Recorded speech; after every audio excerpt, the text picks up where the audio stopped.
Hi everyone, I welcome you all to my YouTube channel e Gurukul academy. जैसा कि friends, हमने chemistry आज से बहुत दिनों पहले स्टार्ट किया था, ठीक है ना।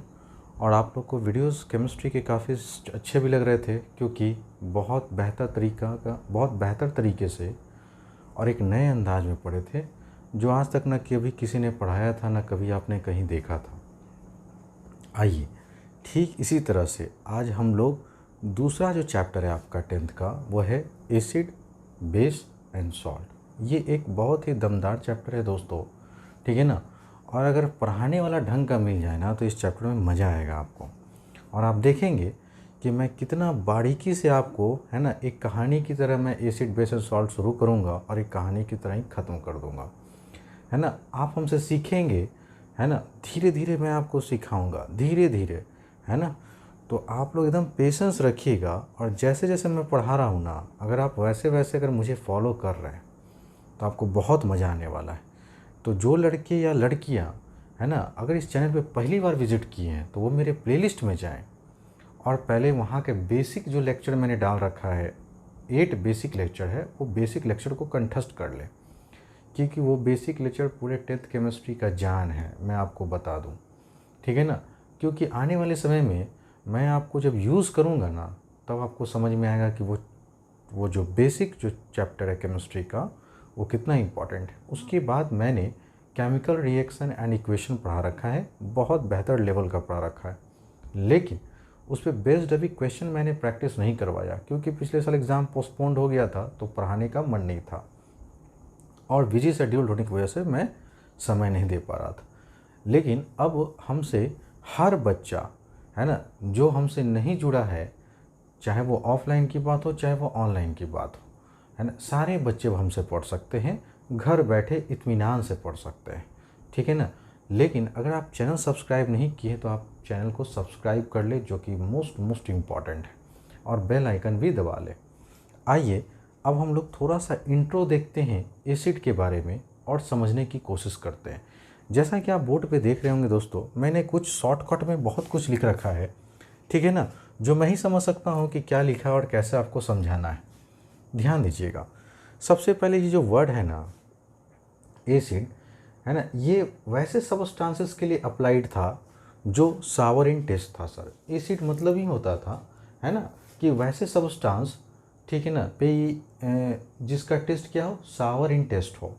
नहीं, उसके बाद एसिड जो वर्ड है ना, ये जो एसिड वर्ड है, ये डिराइव्ड हुआ है एक लैटिन वर्ड से, जिसका नाम क्या है दोस्तों, एसिडस, है ना। और इस एसिडस का मीनिंग क्या होता है, तो कोई पूछेगा तो आप बोलेंगे सर सावर इन टेस्ट, ठीक है ना। तो जितने भी सबस्टांसेस, है ना, जो कि सावर इन टेस्ट में था, है ना, उसमें एसिड का कंटेंट पाया गया, और हम कहते थे कि ये सबस्टांसेस क्या है सर, एसिडिक कैरेक्टर है, इसमें एसिड की मौजूदगी है, there is a presence of acid in that particular substances, ठीक है ना। तो यहाँ तक की बातें आपको बहुत अच्छे समझ में आ गया होगा। अब देखो, बहुत सारे सबस्टांसेस हैं जिनको सर हम लोग आइडेंटिफाई किए एज एन एसिड, है ना, बेस्ड ऑन देयर टेस्ट। तो आगे चलकर हम लोग बहुत सारे सब्सटेंसेस सर डिस्कवर हुए, ठीक है ना, और सर टेस्ट के आधार पे हम लोग उसको क्लासिफाइड कर पाएँ कि that particular substances having an acidic character by testing it, है ना, सिंपली, है ना, by testing it we can identify lots of substances which have acidic character in that. यहाँ तक की बात समझ में आ गया आपको। आगे आइए। लेकिन प्रॉब्लम क्या हुआ कि ठीक है सर, है ना, कि टेस्ट कर लिए, सावर इन टेस्ट हुआ, बड़ा मज़ा आया, लेकिन अगर देखा जाए this can not be the sole criteria of an acidic character. लेकिन यह एक जो आत्मा से जो निकल कर आता है ना, कि एसिड, क्या हम वैसे ही सब्सटेंस को कहेंगे जो टेस्ट इन सावर हो, ये नहीं लगा लोगों को, ठीक है ना। और इस स्टेटमेंट को वायलेट किया गया आगे चलकर, ठीक है ना। तो बचपन में अगर आप लोग पढ़ते होंगे तो आप लोग को छोटे क्लास में सिखाया जाता होगा कि अरे एसिड उसको कहते हैं जो सावर इन टेस्ट हो, ठीक है ना, बेस उसको कहते हैं जो बिटर इन टेस्ट हो। दरअसल वो एक प्रॉपर डेफिनेशन नहीं होता है एसिडिक कैरेक्टर का या एसिड का या किसी बेस का, वो दरअसल प्रॉपर्टीज़ होता है, ठीक है ना। समझ में आ रहा है ना? वो आप लोग प्रॉपर्टीज़ पढ़े होंगे एसिड का, फिजिकल प्रॉपर्टीज़ एसिड का, ठीक है ना, जो छोटे क्लासेस में आपको सिखाया जाता है। लेकिन अगर एक 9th का, एक 10th का बच्चा अगर या 11th का बच्चा ये कहता है सर एसिड वो सब्सटेंसेस होते हैं जो सावर इन टेस्ट होते हैं, है ना, तो शायद उसे अभी नॉलेज नहीं है। बात समझ रहे हैं दोस्तों, है ना? अब आइए सर, ठीक है, आगे चलकर फ्यूचर में बहुत सारे सब्सटेंसेस ऐसे पाए गए जो सर सावर इन टेस्ट था, तो हमने कह दिया कि हाँ that particular substances having an acidic character. लेकिन ठीक है ना, कुछ आगे चलकर ऐसे भी एसिड मिले, है ना, जिनको टेस्ट करना तो दूर की बात है, ठीक है ना, अगर वो उसका एक बूंद भी अगर आपके स्किन पे गिर गया, है ना, तो आपको एक सेवर बर्न होगा। सेवर मतलब समझते हैं? सेवर बर्न मतलब होता है कि आपकी स्किन पूरी बुरी तरह से जल सकती है, ठीक है ना, समझ रहे हैं? तो अब एक लड़का जो है ना, मान लीजिए, ठीक है ना, कि एक सब्सटेंस ला के दे दिया उसको, है ना, ध्यान दीजिएगा और ध्यान से सुनिएगा, और वो सब्सटेंस था आपका सल्फ्यूरिक एसिड, ठीक है ना। तो एक साइंटिस्ट आए, साइंटिस्ट साहब बोले कि हाँ भाई ठीक है ना, कोई एक टीचर ही साइंटिस्ट ले लो भाई, साइंटिस्ट तो उतना बेवकूफ़ नहीं होता, इसलिए एक नॉर्मल इंसान को ले लो, ठीक है ना। तो वो आए और टीचर बोले सर एसिड वो सब्सटेंसेस होता है तो सावर इन टेस्ट होता है। तो आप सारे बच्चे, ठीक है ना, एक छोटे से बीकर में, एक छोटी सी शीशी की बोतल में, है ना, सल्फ्यूरिक एसिड ले जाके अपने उस टीचर को दीजिए जो आपको पढ़ाता है कि acid in Sawar in test होता है, और कहिए सर टेस्ट करके बता दो सर, है ना। तो उनकी जीभ पूरी की पूरी गल जाएगी और वो हमेशा के लिए जो होंगे बोल नहीं पाएंगे। आप बात समझ रहे हैं मैं आपको क्या समझाना चाहता हूँ, ठीक है ना। अब उनको लगेगा कि नहीं भाई, है ना, ये तो हम जान रहे हैं कि इसमें सल्फ्यूरिक एसिड है, तो बताओ वो इंसान कभी टेस्ट करेगा? ठीक, एक लड़का उधर से आया, सर मेरे पास सल्फ्यूरिक एसिड नहीं है, कोई बात नहीं, मेरे पास नाइट्रिक एसिड है, तनी इसको टेस्ट करके बताइए। क्या वो टीचर टेस्ट करेंगे? कभी नहीं। एक लड़का उधर से फिर आया, सर मेरे पास हाइड्रोक्लोरिक एसिड है, आपने तो बता रखा है कि एसिड जो होता है सावर इन टेस्ट होता है, तनी टेस्ट करके बताइए सर, है ना, कैसा स्वाद है कैसा नहीं है, ठीक है ना। तो पता चला टेस्ट करने गए तो उनका जीव पूरा जल गया, समझ रहे हैं, और जीव कट के गिर गया। आप बात समझ रहे हैं दोस्तों या नहीं समझ रहे हैं? तो केमिस्ट के पॉइंट ऑफ व्यू से ये जो है वो प्रॉपर डेफिनेशन नहीं था, ये सोल क्राइटेरिया नहीं था किसी भी एसिडिक कैरेक्टर का, ठीक है ना, क्योंकि उनके अनुसार कुछ ऐसे भी एसिड थे जिनको टेस्ट तो दूर की बात है, उसकी एक बूंद भी अगर स्किन पे गिर जाएगी, है ना, तो यू हैव, है ना, हैविंग अ सेवर बर्न, आपकी स्किन बुरी तरह से जल सकती है। तो सर क्या देखा गया? तो अगर हम केमिस्ट के पॉइंट ऑफ व्यू से बात करें, केमिस्ट के पॉइंट ऑफ व्यू से बात करें तो केमिस्ट क्या करता है? केमिस्ट वो करता है जिसकी प्रैक्टिकल नॉलेज होती है, जो एक्सपेरिमेंट करता है, जिसको केमिस्ट्री की बहुत अच्छी जानकारी रहती है, उसी को ना केमिस्ट बोलते हैं, जो रिसर्च पे रिसर्च करते रहते हैं, ठीक है ना। तो उनके पॉइंट ऑफ व्यू से, केमिस्ट के पॉइंट ऑफ व्यू से उनका कहना था कि बहुत सारे एसिडिक, है ना, एसिड को कैरेक्टर, एसिड के सब्सटेंसेस को देखा गया, बहुत सारे सब्सटेंसेस, उनमें बहुत चीज़ गौर की उन्होंने। क्या गौर किया कि जितने भी एसिड होते हैं ना मौजूद जिस भी सब्सटेंस में, उसमें हाइड्रोजन की संख्या एक होती है, किसी में 2 होती है, किसी में 3 होती है, समझ रहे हैं दोस्तों। तो इस तरह से हाइड्रोजन की संख्या को उन्होंने देखा कि हर एसिड में हाइड्रोजन का संख्या क्या है, डिफरेंट डिफरेंट मौजूद है। बात समझिएगा, ठीक है ना।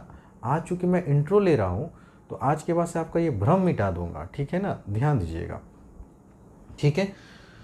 सो यहाँ से आइए, है ना, जो मैं बात बोल रहा हूँ कि ये जो सल्फ्यूरिक एसिड है, नाइट्रिक एसिड है, हाइड्रोक्लोरिक एसिड है ना, तो ये स्ट्रॉन्ग एक्शन होता है इनका स्किन पे and they cause severe burns dangerous to test. समझ रहे हैं ना मेरी बात? जो कहानी मैंने आपको सुनाई सारा कुछ यहाँ लिखा हुआ है ना। तो ये सोल क्राइटेरिया नहीं था sir. So let us analyse N acid from chemist point of view. तो एक केमिस्ट के पॉइंट ऑफ व्यू से अब हम लोग एनालाइज करेंगे किसके बारे में दोस्तों? एसिड के बारे में। उनके केमिकल फॉर्मूला को देखेंगे, उनके स्ट्रक्चर को देखेंगे, तो आप क्या पाएंगे? Different acid have to be examine, है ना, अलग अलग एसिड का एग्जामिन किया गया, और जब उनका केमिकल फार्मूला देखा गया, जब उनका स्ट्रक्चर को देखा गया, तो पता चला अरे सर हर एसिड का स्ट्रक्चर अलग अलग है, हर एसिड का जो है केमिकल फार्मूला अलग अलग है, उनमें नंबर ऑफ हाइड्रोजन जो प्रेजेंट है, जो आगे चलकर पढ़ेंगे रिप्लेसेबल हाइड्रोजन, वो भी अलग अलग था। समझ रहे हैं दोस्तों? तो ये था एक तरह का इंट्रो जो थोड़ा सा बेसिक था। अब हम लोग धीरे धीरे अपने सिलेबस को आगे बढ़ाएंगे। So please take your time, take a screenshot.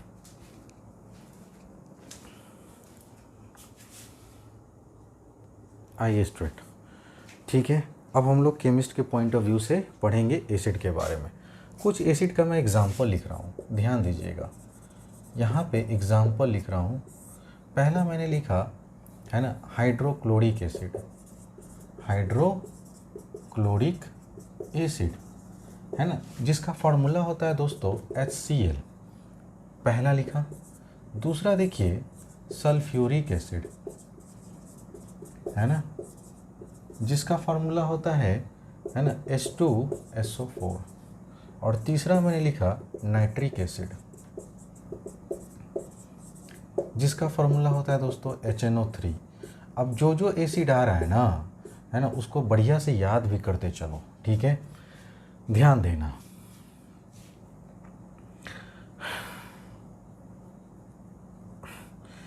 अब जब केमिस्ट लोग जो है तरह तरह के एसिड को उठाएं तो देखिए क्या चीज़ कि इसमें जो हाइड्रोजन प्रेजेंट है वो एटलीस्ट 1 है या 1 से अधिक है ना। हम वर्ड यूज़ कर रहे हैं दोस्तों एटलीस्ट, मतलब कम से कम एक तो होना ही चाहिए, और एक से अगर ज़्यादा हाइड्रोजन प्रेजेंट भी है किसी किसी एसिड में। तो जैसे आप हाइड्रोक्लोरिक एसिड में देख रहे हैं कि हाइड्रोजन कितना प्रेजेंट है, एक हाइड्रोजन प्रेजेंट है। आप सल्फ्यूरिक एसिड को क्या देख रहे हैं कि सर सल्फ्यूरिक एसिड का फॉर्मूला होता है H2SO4, जिसमें हाइड्रोजन कितना प्रेजेंट है, आप बोलेंगे सर 2। उसी तरह से नाइट्रिक एसिड में देखिए तो सर हाइड्रोजन कितना प्रेजेंट है, 1, ठीक है ना।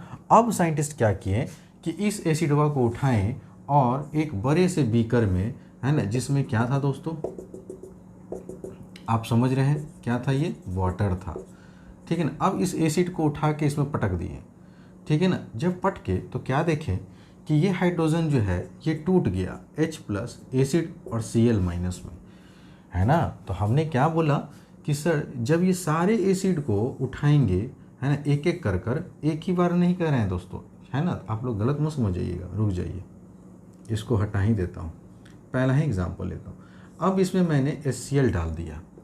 जैसे ही आपने इसमें इस वाटर में HCl डाला ना, तो ये जो एसिड जो था आपका हाइड्रोक्लोरिक एसिड, क्या देखा गया सर, ये आयंस में टूट गया, H+ अलग हो गया, Cl- अलग हो गया, ठीक है ना। तो आप अगर किसी भी, है ना, वाटर में अगर किसी भी एसिड को डालेंगे तो आप एक चीज़ देखेंगे सर, यहाँ पे हाइड्रोजन आयन बना, इसको कहते हैं हाइड्रोजन आयन। एकदम प्यार से पढ़ो और अच्छे से पढ़ो, एक बार पढ़ो, बार बार पढ़ो, लेकिन पढ़ो, हाइड्रोजन आयन कहेंगे इसको। अब इसका एक और नाम है दोस्तों, प्रोटॉन भी इसको कहा जाता है, H+ को, ठीक है ना, तो इसको प्रोटॉन भी कहा जाता है। लेकिन ये है ना बड़ा बदमाश है, बदमाश है इसका मतलब ये काफ़ी अनस्टेबल होता है H+ के फॉर्म में। तो जाहिर सी बात है बचमात बच्चे जो रहेंगे उनको एक फैमिली की ज़रूरत पड़ती है। किसकी ज़रूरत पड़ती है? एक फैमिली की, जो उसे टाइम टू टाइम कंट्रोल कर सके, उसको बांध के रख सके, ए तुम बाहर मत जाओ, ए तुम ये काम मत करो, ए तुम ऐसे पढ़ो, ए तुम ऐसे पढ़ो। समझ रहे हैं या नहीं समझ रहे हैं? अनस्टेबिलिटी का मतलब है ना कि अगर ये अकेले रहेगा तो खुरपात मचाते रहेगा इधर उधर, ठीक है ना। तो ये अनस्टेबल होने के कारण इसको किसी न किसी का साथ चाहिए, इसलिए कॉम्बाइंड फॉर्म में रहता है। किसके फॉर्म में? कंबाइंड फॉर्म में। ये किसी न किसी का इसको सहारा पड़ता है, ठीक है ना। और ये कंबाइंड फॉर्म में किसके साथ सर पेयर बनाता है? तो आप बोलेंगे सर ये H2O के साथ पेयर बना लेगा और ये स्टेबल फॉर्म में आ जाता है, ठीक है। अब ये वाटर से जब कंबाइन करेगा तो यहाँ पर भी ये आयन के प्रेजेंट में ही, आयन के रूप में ही प्रेजेंट रहता है, जिसको हम कहते हैं H3O+, और इसका नाम है दोस्तों हाइड्रोनियम आयन, ठीक है। तो वाटर में, ठीक है ना, ये किस फॉर्म, किस आयन में रहेगा प्रेजेंट कंबाइन करने के बाद? H3O+ के फॉर्म में। ये आपका हाइड्रोजन प्लस जो पहले आवारा था, ठीक है ना, जो इधर उधर भटक रहा था, वो वाटर से कंबाइन कर कर ये हाइड्रोनियम आयन बना लेता है, H3O+ आयन, और तब ये स्टेबल हो जाता है। बात समझे या नहीं समझे? ठीक है। तो अब यहाँ से मैं आपको एसिड का डिफिनेशन लिखवाने वाला हूँ, so please take your time.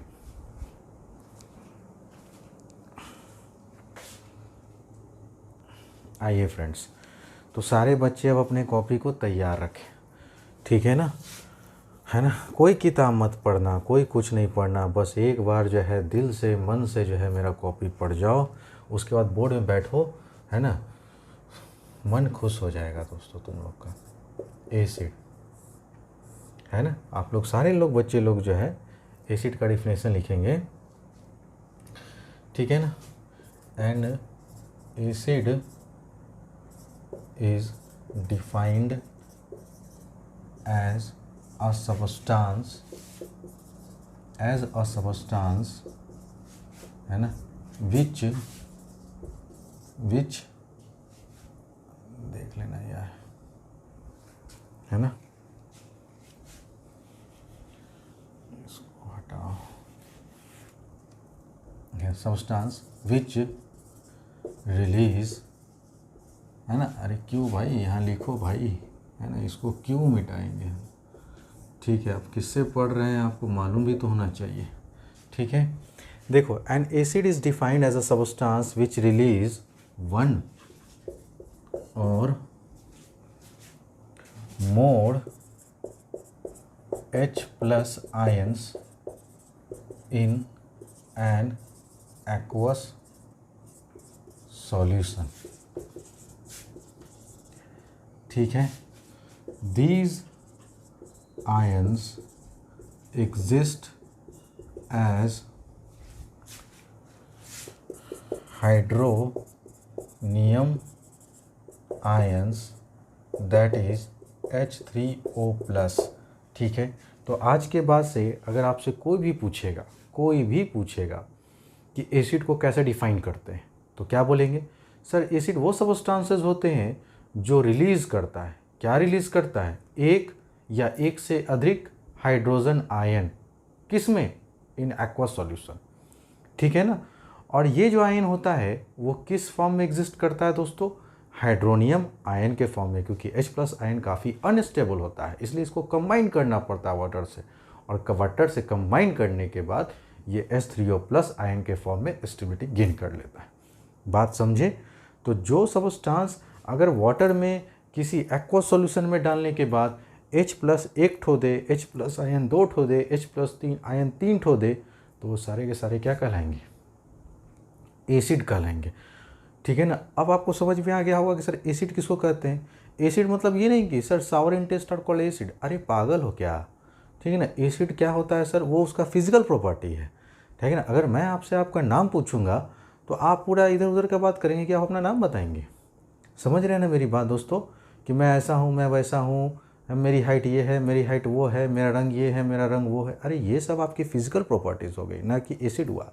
जैसे लोगों से पूछो व्हाट इज़ मेटल, तो क्या बोलते थे, sir metal are sonorous in nature, sir metals are malleable in nature, sir metals are ductile in nature, metals have high density, metals have high melting point, boiling point,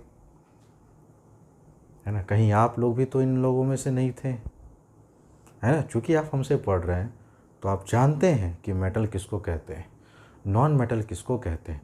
नहीं जानते हैं तो आप जाइए मेरा बेसिक लेक्चर को देखिए, क्योंकि वो आपकी बुनियाद है, ठीक है ना। अगर वो स्ट्रांग हुआ तो आपका केमिस्ट्री ऑटोमेटिकली स्ट्रांग होगा, ठीक है ना।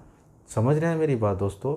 तो मैंने जो है 3 साल बहुत मेहनत से केमिस्ट्री की डिग्री हासिल की, बात समझ रहे हैं ना। इसलिए ऑनर्स पेपर चूँकि मेरा केमिस्ट्री रहा है, इसलिए आप घबराए नहीं, ठीक है ना। इसलिए मैं आपको बहुत तगड़े तरीके से पढ़ाऊँगा, ठीक है ना। So please write down.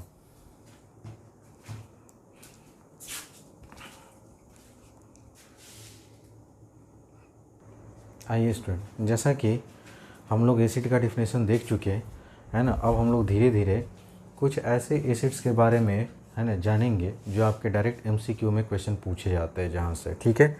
इसलिए ध्यान दीजिएगा, और जो भी मैं एसिड बताने वाला हूँ या बता रहा हूँ अभी थोड़ा देर के बाद, आपको उसको रिमेंबर कर जाना है, ताकि जब मैं अगले क्लास में आऊँ, ठीक है ना, तो आपका सारे एसिड के नाम, उसके फार्मूला, उनका कहाँ कहाँ यूज़ होता है ये पता होना चाहिए। तो सबसे पहला, जैसा कि आप देख रहे हैं कि आपका है कार्बोनिक एसिड। ठीक है, तो सर ये जो हमारा कार्बोनिक एसिड है ना, सबसे पहले आपसे पूछेगा कि किस टाइप का एसिड है, तो आप बोलेंगे सर मिनरल एसिड, है ना। तो जैसे कि आप पढ़े हैं ना केमिस्ट्री में सर, मिनरल होता है, मिनरल एसिड हो गया, इनऑर्गेनिक एसिड हो गया, ऑर्गेनिक एसिड हो गया। तो यहाँ पे अभी फ़िलहाल आप ये जानिए कि सर ये किसका टाइप क्या है, ये आपका है मिनरल एसिड, है ना। अब अगर ये सब एग्ज़ाम में पूछेगा नहीं दोस्तों कि मिनरल एसिड को डिफ़ाइन कीजिए, ऑर्गेनिक एसिड को डिफ़ाइन कीजिए, है ना, इसलिए इस पर बहस करना ही बेकार है। अभी जानिए कि ये किस कैटेगरी में आता है, मिनरल एसिड। अगले क्लास में मैं आपको पूरा डीप में बता दूंगा कि मिनरल एसिड किसको कहते हैं, फलाने एसिड किसको कहते हैं, ऑर्गेनिक इनऑर्गेनिक किसको कहते हैं। तो पहला कार्बोनिक एसिड, है ना, जिसका है ना टाइप क्या है, तो आप बोलेंगे sir it is a mineral acid. ठीक है, उसके बाद इसका फार्मूला पूछा जाएगा आपको कि कार्बोनिक एसिड का फार्मूला क्या होता है। तो लड़के लोग को तो फार्मूला ही याद नहीं रहता है, तो आपको याद रखना है H2CO3। ठीक है ना, कोई दिक्कत, H2CO3 आपका हो गया कार्बोनिक एसिड। सर इसका यूजेस है ना, या कहाँ पे इसका इस्तेमाल करते हैं, तो आप याद रखिएगा जितने भी सॉफ्ट ड्रिंक होते हैं और जो फिज़ चला हुआ है, हर एक फ्लेवर आता है, एप्पल फ्लेवर, गुआवा फ्लेवर, है ना, ग्रैप फ्लेवर, फिज़ आप देखे होंगे ना सॉफ्ट ड्रिंक में ही। तो सॉफ्ट ड्रिंक और फिज़ में ये आपको कार्बोनिक एसिड आपको देखने को मिलेगा, है ना। तो अगर आप ढक्कन खोलते थम्स अप का तो कहता करता है ना आवाज़ दोस्तों, ठीक है ना, तो वो आपका कार्बोनिक एसिड जो होता है वो गैस बनाता है ना। जैसे ही आप उसको खोलते हैं ना तो वो बाहर निकलता है कार्बन डाइऑक्साइड गैस। समझ रहे हैं ना मेरी बात। तो सॉफ्ट ड्रिंक और फिज़ में आपका कार्बोनिक एसिड पाया जाता है, जिसका केमिकल फार्मूला पे काम करना है H2CO3। नेक्स्ट अगर एसिड देखेंगे तो ये है आप, अभी मैं सारा का सारा मिनरल एसिड ले रहा हूँ। नेक्स्ट जो है, क्योंकि आपका जो इम्पॉर्टेंट है ना वो ज़्यादातर आपका मिनरल एसिड ही है। नेक्स्ट आपको जो पढ़ना है वो पढ़ना है हाइड्रोक्लोरिक एसिड। ठीक है, ये भी कैसा टाइप है सर, ये भी मिनरल एसिड के कैटेगरी के अंदर ही आता है। इसका केमिकल फार्मूला अभी मैंने बता रखा आपको HCl। और ये एक तो डाइजेस्टिव एंजाइम्स है ना, आपको गैस्ट्रिक जूस के रूप में स्टमक में आपको पाया जाएगा। कौन सा, HCl। तो हमारे पेट में कौन एसिड उथल पुथल मचाता है दोस्तों, तो आप बोलेंगे HCl। और इसी एसिड की वजह से पेट में गुरगुर होता है ना, लोगों को बड़ा दिक्कत होता है, अरे सर मेरा पेट फूल रहा है, अरे सर मुझे गैस हो गया। नहीं, क्यों, क्योंकि हम ज़्यादा खाना खाएंगे तो एसिड ज़्यादा रिलीज़ होगा उसको पचाने के लिए। अब जब ज़रूरत से ज़्यादा रिलीज़ होता है तो वही मियाज एकदम असबस लगता है। नहीं, वी फील अनकम्फर्टेबल, ठीक ना, if the level of, if the secretion of HCl in our stomach increases, है ना, तो we get a severe pain, हम लोग को पेन होता है, सफोकेशन फील होता है, ठीक है ना, गैस क्रिएट होता है। ठीक है ना, समझ में आ रहा है ना। तो ये हमारे गैस्ट्रिक जूस के दौरान ये हमारे स्टमक में प्रेजेंट रहता है। Use in cleaning metal surfaces, जितने भी मेटल के सर्फेसेज होते हैं उस पर कुछ भी लग गया तो आप इस HCl की मदद से उसको साफ़ सफाई कर सकते हैं। लेदर इंडस्ट्रीज में जाएंगे ना तो वहाँ पर भी टैनिंग के रूप में इसका इस्तेमाल किया जाता है। ठीक है, नेक्स्ट आपको पढ़ना है nitric acid. Nitric acid is also a category of sir mineral acid, है ना, समझ रहे हैं ना, जिसका केमिकल फार्मूला होता है सर HNO3। ठीक है, ये क्या होता है दोस्तों, HNO3 नाइट्रिक एसिड का।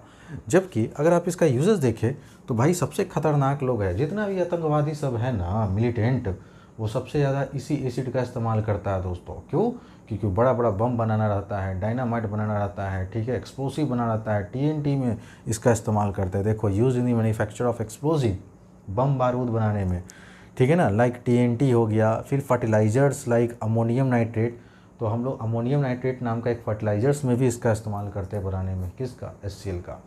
तो जितना भी आतंकवादी सब है, ठीक है ना, जो टेररिस्ट होता है, मिलिटेंट होता है सब, है ना, ये सब सबसे ज़्यादा जो है इसी का यूज़ करता है। समझ में आया, कौन सा एसिड का, अरे बोलो, HCl का। इसलिए देखो जब बम फटता है तो सब इधर उधर छितर जाता है, नहीं, टुकड़ा टुकड़ा हो जाता है, सबका देह हाथ पैर सब गल जाता है ना, इसी एक HCl की मौजूदगी के कारण। समझ रहे हैं। हालांकि एक्सप्लोसिव बनाने में बहुत सारी चीज़ों का इस्तेमाल होता है, लेकिन मेन जो इन्ग्रेडिएंट है उसमें से एक इम्पॉर्टेंट इन्ग्रेडिएंट है आपका HNO3 नाइट्रिक एसिड। नेक्स्ट आइए, ठीक है, सबसे जो मोस्ट इम्पॉर्टेंट है आपका वो है आपका सल्फ्यूरिक एसिड। ये भी सर एक मिनरल एसिड ही है। ये भी क्या है सर, एक मिनरल एसिड है, जिसका केमिकल फार्मूला होता है H2SO4। ठीक है ना, H2SO4 जिसको हम लोग हाइड्रोजन सल्फेट कहते हैं। उसका तो कॉमन नेम आपको सिखाएंगे, ठीक है ना, हाइड्रोजन नाइट्रेट, फिर ये हो गया आपका हाइड्रोजन सल्फेट, ये हो गया आपका हाइड्रोजन क्लोराइड, फिर ये आपका हो गया हाइड्रोजन कार्बोनेट। अब बात समझ रहे हैं ना, तो वो बात की बात है जब हम लोग धीरे धीरे सिलेबस पढ़ेंगे या कार्बन कंपाउंड जब पढ़ेंगे तो वहाँ पे ये सब चीज़ सिखाया जाएगा। अब इसका सर सबसे ज़्यादा कहाँ होता है, कार के बड़े बड़े बैक्टीरिया जो होते हैं ना सर, उसमें ये H2SO4 डाला जाता है। In the manufacture of fertilisers में भी इसका इस्तेमाल करते हैं, डिटर्जेंट्स में भी, डाइज में भी, है ना, और एक्सप्लोजिव में भी सर इसका इस्तेमाल होता है। देख लीजिए, तो 2 खतरनाक एसिड आया, लेकिन सबसे खतरनाक सबसे ज़्यादा यूज़ होता है ना TNT, बड़े बड़े बम बारूद बनाने में, वो नाइट्रिक एसिड, और ये सल्फ्यूरिक एसिड का भी कुछ मात्रा होता है। इस वजह से इसको जो है, क्योंकि इसका सल्फ्यूरिक एसिड का इस्तेमाल बहुत ज़्यादा है हर जगह, सबसे ज़्यादा मैक्सिमम देखेंगे तो आप सल्फ्यूरिक एसिड का यूजेस बहुत है दोस्तों। ये तो बस 2-4 ठो लिखा हुआ है। इसीलिए केमिस्ट्री में जो एसिड का बादशाह है ना, वो किसको कहा गया है, सल्फ्यूरिक एसिड का। तो पूरे एसिड पे किसका राज चलेगा दोस्तों, सल्फ्यूरिक एसिड का। यही है किंग, इसीलिए इसको कहा गया है किंग ऑफ केमिकल्स। और ये आपका बोर्ड में 1 नंबर का क्वेश्चन पूछा गया है, which is acid is called king of chemical. तो आप क्या जवाब देंगे, sulphuric acid. Which acid is use in explosive in TNT, है ना, एंड TNT, तो क्या जवाब देंगे, नाइट्रिक एसिड, है ना। विच acid is use in car batteries, तो आप क्या जवाब देंगे, सल्फ्यूरिक एसिड, ठीक है ना। अब ये भी क्वेश्चन बोर्ड में पूछा जा चुका है कि why sulphuric acid is called king of chemicals, ठीक है ना। क्यों सल्फ्यूरिक एसिड को सर किंग ऑफ केमिकल्स कहा गया है, due to its wide usages और application in day to day life, है ना। और वो देख लीजिए, ये सारे यूज लिखिए, that's why it is called king of chemicals. समझ गए ना दोस्तों। तो यहाँ तक की, है ना, नॉलेज आप लोग हमेशा के लिए बरकरार रखिएगा। बहुत जल्द मैं पार्ट 2 लेकर आऊँगा, जहाँ पे इस चैप्टर को मैं आगे बढ़ाता रहूँगा धीरे धीरे, ठीक है ना। तो आपके पास अभी एसिड का एक प्रॉपर डेफिनेशन आ चुका है ना। 4 तरह के एसिड पढ़ें, चारों तरह का भी मिनरल एसिड के बारे में पढ़ें, ठीक है ना। किस एसिड का क्या केमिकल फॉर्मूला है वो याद रखना है, किस एसिड का कहाँ यूजेस होता है वो याद रखना है, किसको किंग ऑफ केमिकल्स कहा गया है, किसका एक्सप्लोसिव और TNT बनाने में इस्तेमाल होता है, RDX वगैरह में। तो यही नाइट्रिक एसिड है, बात समझिए। तो इतने जो आप अभी टेबल देख रहे हैं ना, ये आप टेबल ज़रूर याद कर लें। आगे चलकर इस टेबल का कॉलम छोड़ दीजिएगा, क्योंकि आगे बहुत आने वाला है, ठीक है ना। कम से कम 5-6 एसिड और मैं लिखवाऊंगा, इसलिए स्पेस रहना चाहिए, ठीक है। तो मिलते हैं दोस्तों अगले क्लास में। वीडियोस पसंद आए तो लगा के हिट करो लाइक यार, ठीक है ना। कमेंट करो, क्योंकि मेहनत लगता है ना, समझ रहे हैं ना, मेहनत लगता है। आप लोग से मैं फ़ीस नहीं ले रहा, और रिटर्निंग में आप लोग अपना कम से कम प्यार तो दिया कीजिए, ठीक है। तो कोई भी टीचर को पढ़ाने में भी मन लगता है, बात समझ रहे हैं ना, है ना। तो अभी फ़िलहाल आप लोग जैसे मैं पढ़ा रहा हूँ आप लोग वैसे पढ़ते रहिए। आप देख रहे होंगे कि हर एक दिन में हर लड़का का, है ना, एक वीडियोज़ अपलोड हो रहा है। किसी का 8th का, किसी का 9th का, किसी का 10th का, या कभी 2-2 वीडियो भी अपलोड हो रहा। तो जैसा मुझे टाइम मिलता है दोस्तों, मैं आप लोग के लिए वीडियोज़ बनाता रहूँगा, ठीक है। आप लोग घबराएंगे नहीं, आप लोग हिम्मत नहीं हारेंगे। अब दुनिया का हर बच्चा पढ़ेगा, हर गरीब बच्चा भी हमसे पढ़ेगा, ठीक है ना, बशर्ते उसमें पढ़ने की लगन होनी चाहिए, ठीक है ना। तो जो गार्जियन हमें हायर नहीं कर पा रहे थे, है ना, या नहीं कर सकते थे, अब उनके भी बेटा बेटी पढ़ेगा हमसे, और मैं सबको पढ़ा के इंटेलिजेंट बनाऊंगा, ठीक है। So please take your time. Thanks for watching friends.